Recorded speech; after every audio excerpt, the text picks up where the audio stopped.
Let's jump into this 49ers, man. They've had some moves, and they're looking to make an investment at quarterback. Brandon Ayuk is injured. Christian McCaffrey has a history of injuries. They've traded Debo Samuel after a significant investment, and now they may need to offer quarterback Brock Purdy a $50 million contract. Now, 2 seasons ago, they were top contenders.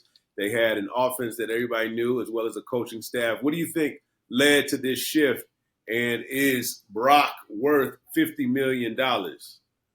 I think what we're seeing now is kind of like a lack of depth at certain positions, leading to the fall off in wins, which is tough because you have some amazing heavy hitters at some key positions, but as we're all starting to see, or as people more outside the sports are looking in and be like, well, why aren't they winning? It's more than just assembling the right people at the right position, one level deep. It's about making sure you have the right backup and contingencies for that.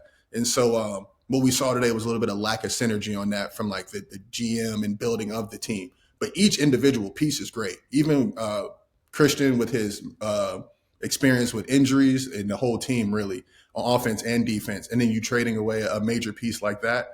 It's tough over there to get them back on track. They really need to bring it all together, and it's going to need to be the quarterback position. Now, to your question, is Brock Purdy worth that?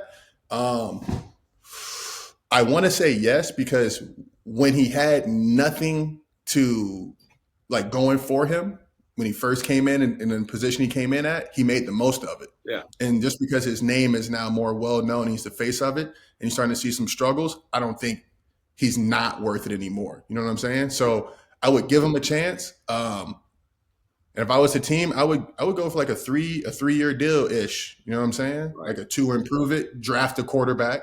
Not this year, probably next year, when you think that the stock is a little bit better for you and where you're positioned. But other than that, I think you pay him for 2-3 years. Well, Brock is up for a hell of a contract. I mean, I don't know if you would have thought that it was going to pan out like this when he came into the league, right? And with all the conversation around, Shador, not to go back to that, but the comparisons. I mean, listen, shout out to Brock Purdy, man, doing his thing. What do you think about this Debo trade? You think that was a good move? Absolutely. I think we talked about it at one point. You don't want a disgruntled worker in your midst. I think we were talking about KD moving, and people thought it was because of Draymond or something like that. Regardless what his actual reason is, he didn't want to go. Yeah.